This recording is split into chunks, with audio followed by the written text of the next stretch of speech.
and friends, Technicals Tinkers here, checking in on our little 3D print operation for today. I own a business and it has nothing to do with 3D printing, but I got interested in 3D printers because I like the idea of machines that make money. So I'm trying to learn about 3D printers, learn about products to sell them on the internet for sort of a side hustle, passive income type of thing. It'd be cool if I could scale it up eventually, but you know, you got to find the right product, and that's kind of what I'm doing. I'm just vlogging it every day, taking people through my process. Maybe you can learn something from my mistakes. Maybe you could teach me something, do some giveaways. It's just a jolly good time. So be sure to subscribe to the channel and follow along in the process. What am I working on today? Well, if you've been following the channel, you know that I've been on these skulls, and so the skull train continues. I got a whole bunch of Elegoo filament over there, so the world is my oyster. I did want to do the Charmander model. If you saw yesterday's vlog or the one before that, I did a test print of the Charmander. That's probably the next print slated for today. I need to check to see if I got that big shipment from UJoy Bio. They're going to be sponsoring a print on the Orange Storm Giga, so they're sending me a bunch of a filament to do that. But if I can squeeze it in, I think it'd be nice to go ahead and do a Charmander. But let's see what's on the plates. So I did my plate pulls this morning. I had some other parts for the Charmander model. The Cobras I had some, I did have a sale, a couple of the fan shroud, the CNP 100-210 fan shrouds, crypto mining thing. Want to lean into that a little more. Someone was mentioning, like, you know, you should just lean into the crypto mining stuff, and then my excuse was, oh, well, people don't like crypto mining, but I was like, you know what, well, maybe I should just go ahead and make stuff for it, and you know, if you build it, they will come, maybe. So you're gonna be looking into some more things like that, but as far as skulls go, you've probably seen I got this big old golden skull here.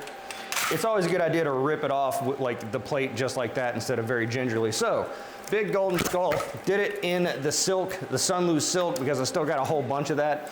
A little rough, but I was like, you know what, let's go for it. No adaptive layer height on this, so kind of layery on top. I'm not sure if I can like flame treat that out, but overall the model looks pretty. I mean, I guess it's life size. I never read Hamlet, but I think this is like a part in the play. But golden skull, again, maybe as an interest piece for some people. I did a quick search, and that's kind of like a habit I'm doing now. Is like whenever I think of like, okay, I'll sell this, I look on Etsy first to see how much of it there is. So like I did that with the Moai heads, and there's like dozens, hundreds of Moai heads, 3D printed Moai heads on Etsy in various different styles and formats and, you know, looks and finishes and things like that. But I found the one most comparable to the one that I have listed, and I was like, yeah, I could do it for less money than that and still comfortably kind of like, you know, turn a profit. And so that's what I did. And so that's kind of what I'm doing moving forward. Now, it doesn't have to show a lot of promise, but I'd like there to be some listings for it, but not too many, because I want to make sure the market is proven, but I also don't want to be, you know, like the pioneer with the arrow in his back kind of thing. So there are skulls on Etsy, 3D printed skulls. So just gonna have this model here, very basic attribution model, do it in some various different colors and finishes and silks, maybe a giant one on the Giga or something like that. So I'm gonna be pricing this out, throwing it on the Etsy today. Again, we'll have to remove the supports because like this is an organic sort of model, so there's a lot of support stuff on there. Not sure exactly how the silk is gonna react once I start pulling those off. And that top layer leaves a lot to be desired, so maybe some fine tuning there. Up there on the Sobol, just a kind of a personal print, but I guess it's relevant. It is a stand / spool holder for shipping label printer. I have a Rollo shipping label printer for, you know, the things that I ship, and right now I've just got it sitting in my my server rack closet, just sitting on the floor. And so I'm like, you know, I should probably have a stand for this thing. So just something to put on there. And on the Giga, it's time for a live plate pull, so let's pull that sucker off. Okie dokie, so this is the jaw section of the Sabertooth Cat Smellydon, we'll call him Smellydon. Let's see if we can get the Z, raise the gantry a little bit so I don't bonk my head. Raise that up. And so again, this was done in the Elegoo Rapid PLA Plus beige. Not quite, it's a little darker than the bone stuff from eSun, or I think it's eSun that makes that bone PLA. But I was talking about that yesterday, like that bone PLA, you know, it's bone colored, so it's a little lighter than a beige, but it's also a little darker than just like a pure white. So, you know, kind of debating whether or not I want to pursue that bone PLA or not. But overall, like, you know, kind of at a distance, like if someone had this out as an interest piece, it kind of gives that bone vibe. All right, so let's take this in the office under some worse lighting conditions so you guys can't tell how bad it actually is. All right, what's first? First things first, I'm the realist, and I'm still in the murder business. All right, so Charmander. Got the eye section done here. Our model originally called for some like green eyes. I just thought black and white would probably look best. So this is basically complete. Aside from dialing in sort of the support settings here, because I was getting, it's a little iffy on the supports here, obviously on the bottom tail section, but here, so, well, the eyes aren't included.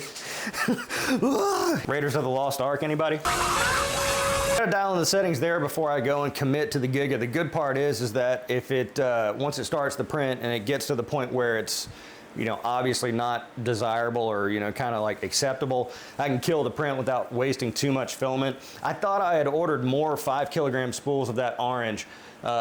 Sadly, I did not. So, you know, that's a 36-inch tall Charmander main body. 2 wall loops, no infill.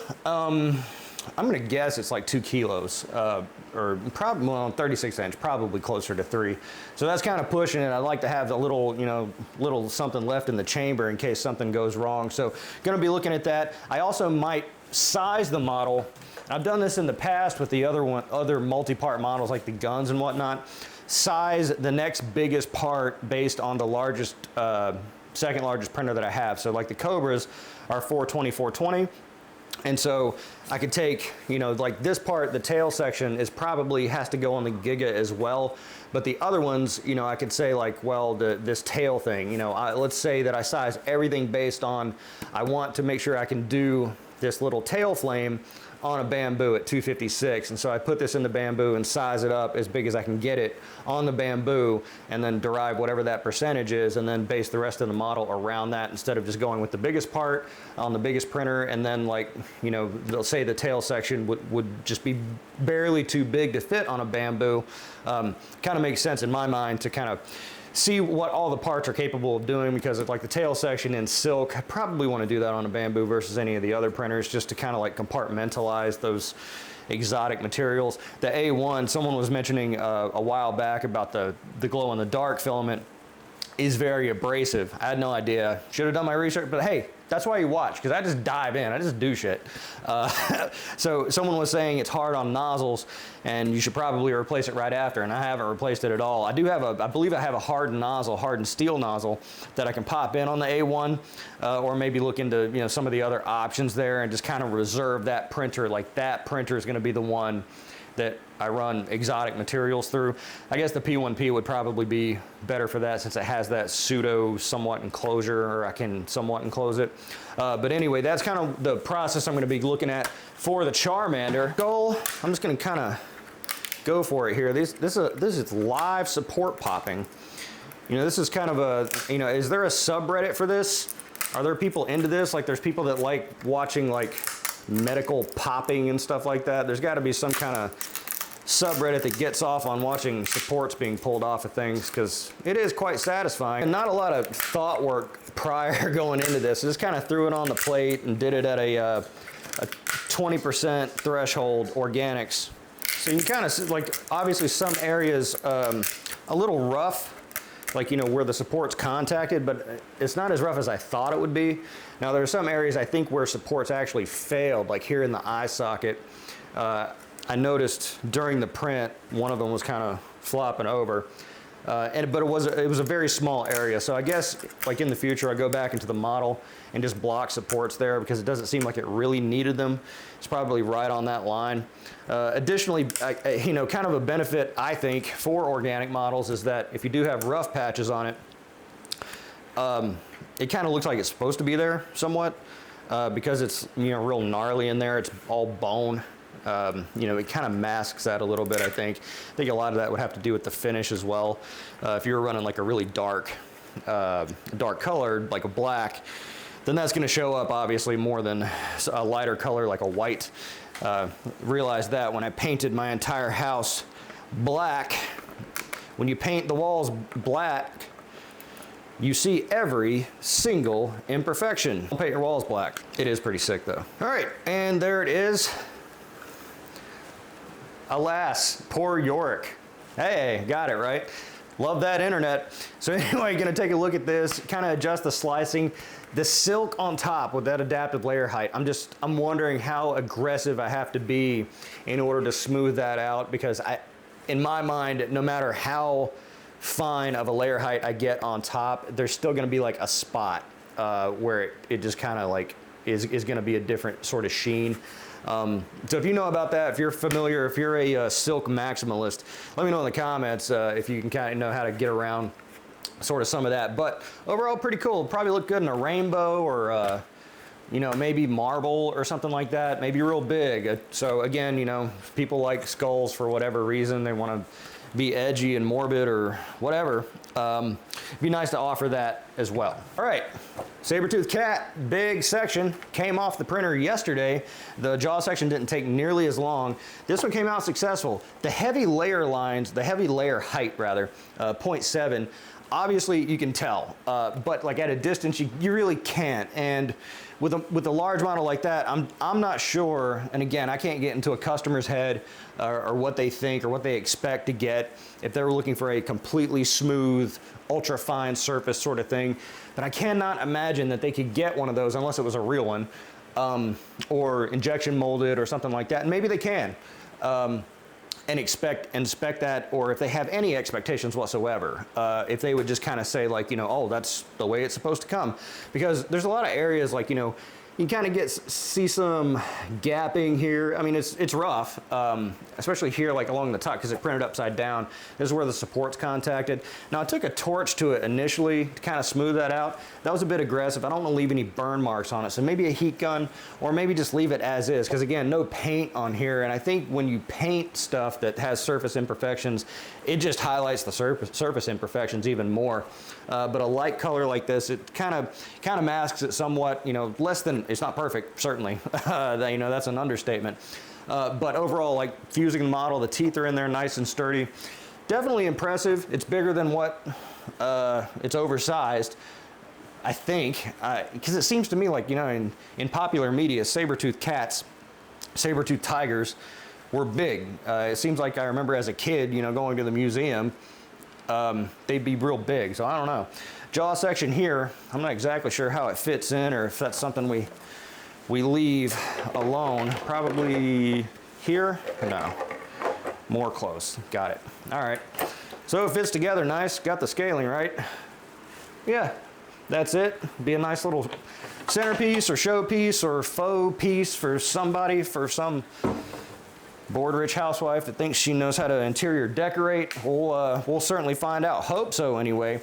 So gonna do the calculation on that, but nearest I can remember, that was 1,700 grams. This was like 400. So we're just a shade over 2 kilos on this. And if we're putting in our 2 kilo, let's just say it costs $30 to print this thing. 30 bucks, let's say it costs 20 to ship it. So we're like in it for 50.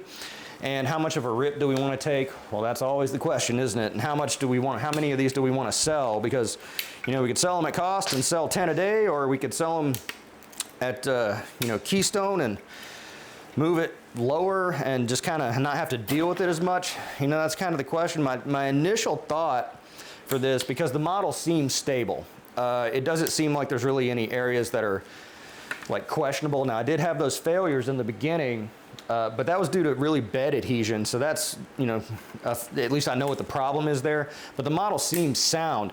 So I don't worry too much about failure. So I'm thinking like if I price this maybe as a good test, as a good, like, you know, kind of figuring out things, putting it in at like $100, and that's, you know, plenty of vig on that.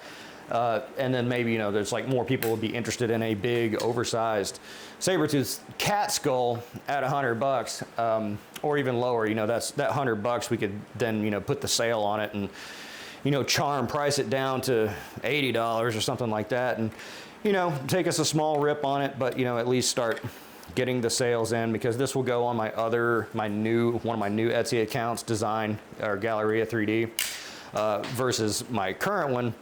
So start to build that track record, maybe, you know, elicit some reviews, you know, put maybe a freebie in there to kind of nudge people along. Been meaning to work on that as well.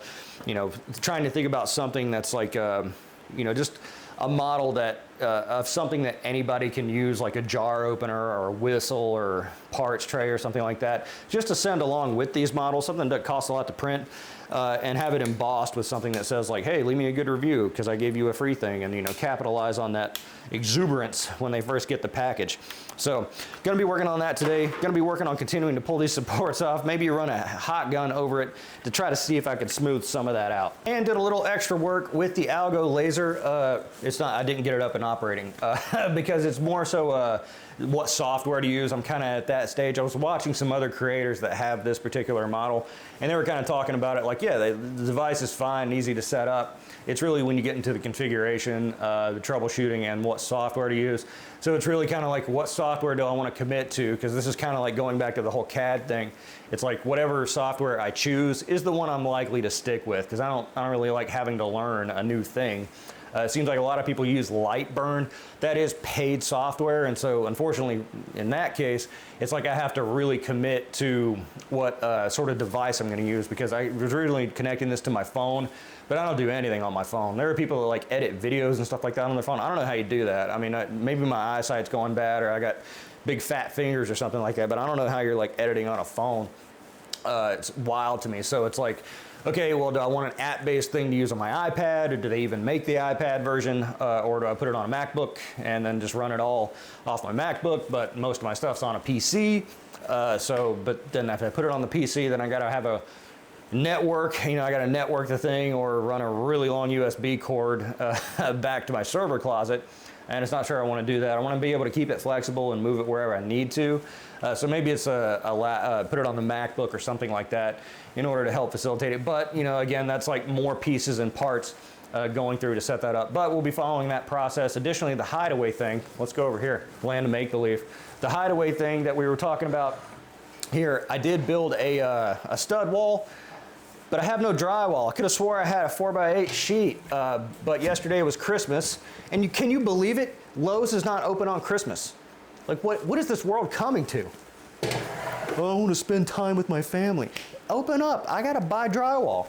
So gonna be going to Lowe's today to pick up a sheet of drywall so I can complete that. Once that's in place, then I can just go through and pop this in, and at that point I could say like, all right, you know, a little to the left here, little 1/8 of an inch take off here, 20 millimeters here, there, etc. And then I can kind of sort of begin to finalize this model and print like what will ultimately be the final version.